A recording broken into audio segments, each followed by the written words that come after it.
আসসালামু আলাইকুম, welcome back to my channel. সবাই কেমন আছেন? আশা করছি আল্লাহর অশেষ রহমতে সবাই পরিবার পরিজন নিয়ে ভালো আছেন, সুস্থ আছেন। আলহামদুলিল্লাহ, আল্লাহর অশেষ রহমতে আমিও ভালো আছি, সুস্থ আছি। আজকে ক্ষীরের পাটিসাপটা পিঠা বানাবো, তো রেসিপিটি আপনাদের মাঝে শেয়ার করব। আশা করছি শুরু থেকে শেষ পর্যন্ত রেসিপিটি দেখবেন। রেসিপিটি ভালো লাগলে অবশ্যই কিন্তু একটা লাইক দিতে ভুলবেন না। তো এখন আমি ক্ষীরটা রান্না করে নেব। তার জন্য চুলায় একটা পাতিল বসিয়ে দিলাম। তো পাতিলটা কিছুটা গরম হয়ে আসলে আমি এখানে 1 কাপ সুজি দিয়ে দিব। একদম পুরোপুরি 1 কাপ নিয়ে নাই, একটুখানি কম হবে 1 কাপের থেকে। তো এখন সুজিগুলো আমি কিছুক্ষণ টেলে নিব। তো প্রথমে এই সুজিগুলো টেলে নিলে ক্ষীরটা কিন্তু অনেক বেশি মজা লাগে। সেজন্য আমি প্রথমে সুজিগুলা একদম মিডিয়াম আঁচে ভেজে নিব। চুলার আঁচ বাড়ানো যাবে না। যদি চুলার আঁচ বাড়িয়ে সুজিগুলা ভাজা হয় তাহলে সুজিগুলা পুড়ে যাবে। সেজন্য আমি একদম মিডিয়াম আঁচে সুজিগুলা ভেজে নিচ্ছি।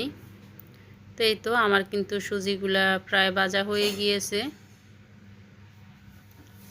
তো এভাবে আপনারা কিছুটা সাবুও দিতে পারেন। আমি সাবুটা দিব না।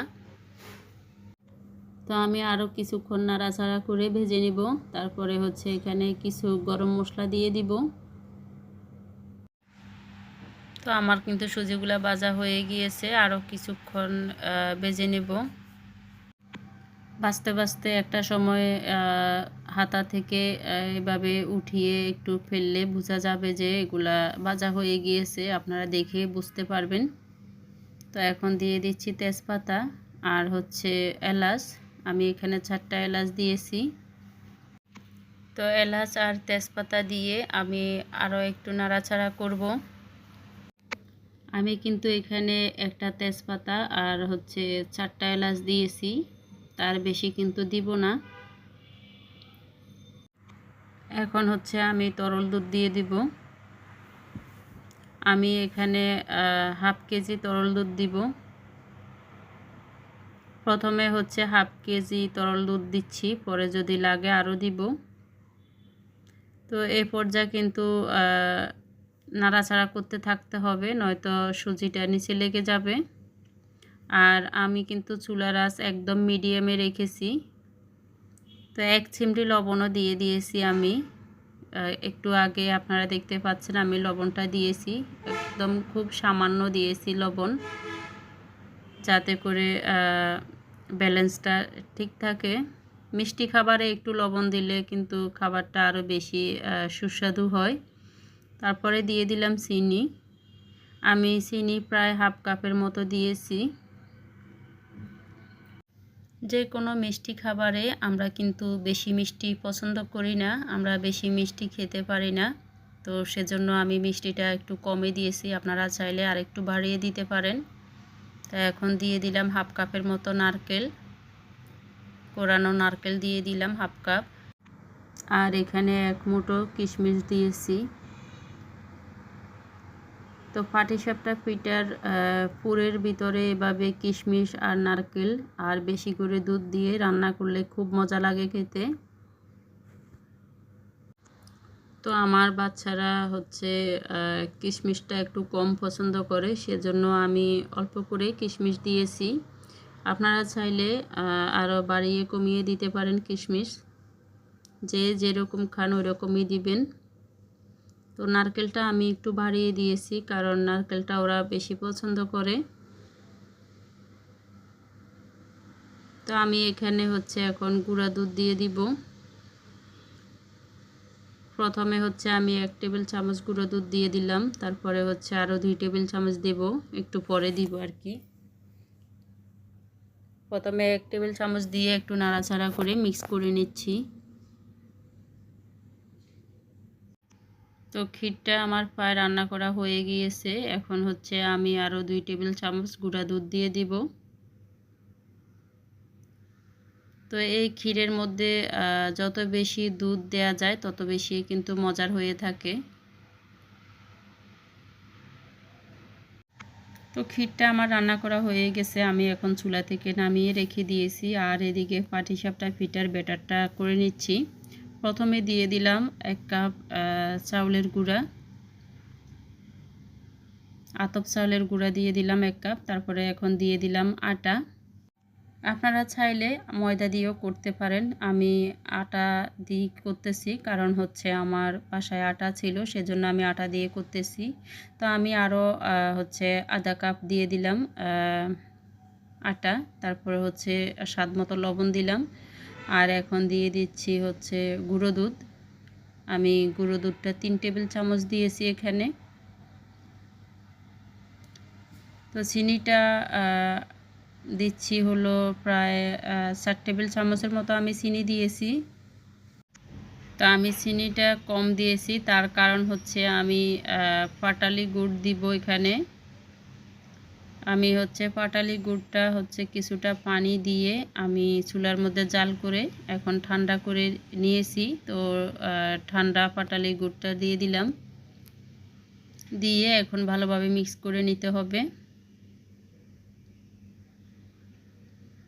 আপনারা যারা এভাবে পাটিসাপটা পিঠা বানিয়ে খান নাই, তারা একবার বানিয়ে খেয়ে দেখবেন, অনেক বেশি মজার হয়ে থাকে। এই পর্যায়ে খুব ভালো করে মিশাতে হবে।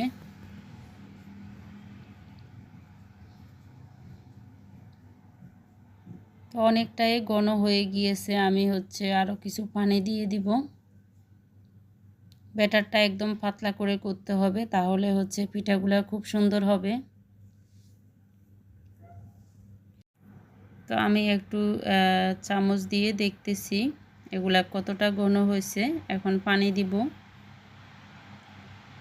অল্প অল্প করে পানি দিয়ে আমি ভালো করে মিক্স করে নেব।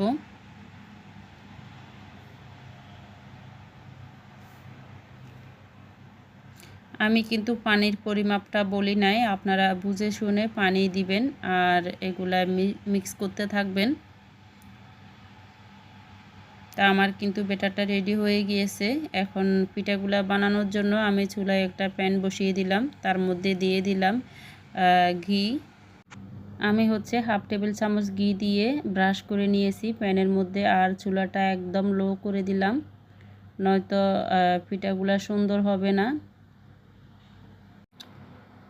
তো এখন আমি পিঠার ব্যাটার দিয়ে দিচ্ছি, প্রায় 2 চামচের মতো করে দিয়েছি।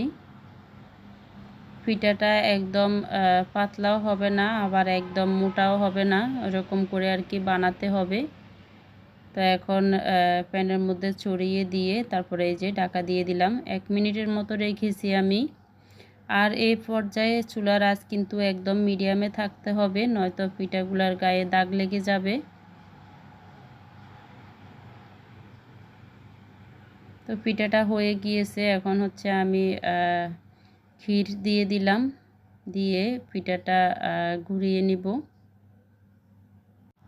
পিঠাটা খুব সাবধানে আলতো হাতে ঘুরিয়ে এভাবে পিঠাটা বানিয়ে নিতে হবে। তো এই তো আমার কিন্তু একটা পিঠা বানানো হয়ে গিয়েছে, আর আমি চুলার আঁচটা একদম মিডিয়ামে রেখেছি বলে আমার পিঠাটা অনেক সুন্দর হয়েছে। পিঠার গায়ে কোনো লালচে দাগ পড়ে নাই, আপনারা দেখেই বুঝতে পারছেন। তো এখন আমি আরও একটি পিঠা আপনাদেরকে বানিয়ে দেখাবো। তো পিঠা দেওয়ার আগে আবারও আমি প্যানের মধ্যে ঘি ব্রাশ করে নিলাম, আর হচ্ছে পিঠার ব্যাটার দিয়ে দিলাম, দিয়ে একটু ঘুরিয়ে পিঠাটা বানিয়ে নিচ্ছি। তো এখন ঢাকা দিয়ে দিলাম। তো ঢাকা দিয়ে 1 মিনিটের মতো আমি রেখেছি, এই যে পিঠাটা হয়ে গিয়েছে। এখন আবারও আমি হচ্ছে ক্ষীর দিয়ে দিচ্ছি। তো ক্ষীরগুলা ঠান্ডা হওয়াতে বসে গিয়েছে, সেজন্য চামিচের গা থেকে পড়তেছে না। তো এই পর্যায়ে কিন্তু একদম আলতো হাতে পিঠাটা মুড়িয়ে নিতে হবে। তো এই তো আমার কিন্তু আরও একটি পিঠা বানানো হয়ে গিয়েছে, আর পিঠাগুলা কতটা সুন্দর হয়েছে দেখেন, পিঠার গায়ে একটু দাগ লাগে নাই।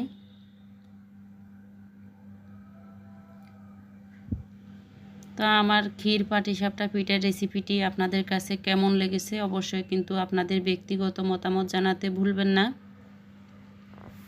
যদি ভালো লাগে অবশ্যই কিন্তু একটা লাইক দিবেন।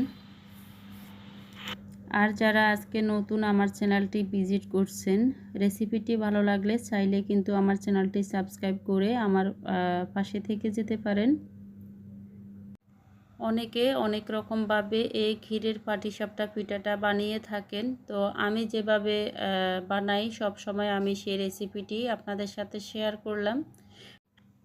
আপনাদের ঘরে যদি ঘি থাকে তাহলে হচ্ছে এই যে ক্ষীরের মধ্যে আমি যে ক্ষীরটা বানিয়েছি ওই ক্ষীরের মধ্যে আপনারা 1 টেবিল চামচ ঘি দিতে পারেন, আর হচ্ছে পাটিসাপটা পিঠার ব্যাটারের মধ্যেও 1 টেবিল চামচ ঘি দিতে পারেন। তাহলে হচ্ছে পিঠাগুলো অনেক বেশি সুস্বাদু হয়। আমার বাসায় ঘি বেশি ছিল না, যার কারণে আমি দিতে পারি নাই। তো এই তো আপনাদের সাথে কথা বলতে বলতে আমার কিন্তু পিঠাগুলা বানানো হয়ে গিয়েছে। তো রেসিপিটি আপনাদের কাছে কেমন লেগেছে অবশ্যই কিন্তু আমাকে জানাতে ভুলবেন না। আর দেখতে কতটা লোভনীয় হয়েছে এই পিঠাটা আপনারা দেখে বুঝতে পারছেন। তো আমার নতুন পুরানো সকল বন্ধুদেরকে জানাই আমার মন থেকে অনেক অনেক ভালোবাসা এভাবে আমার সাথে থাকার জন্য। ধৈর্য ধরে রেসিপিটি এতক্ষণ পর্যন্ত দেখার জন্য অসংখ্য ধন্যবাদ জানাই। আজকে এ পর্যন্ত, নতুন রেসিপি দেখার আমন্ত্রণ জানিয়ে এখানে রাখছি। সবাই ভালো থাকবেন, সুস্থ থাকবেন। আল্লাহ হাফেজ। আসসালামু আলাইকুম।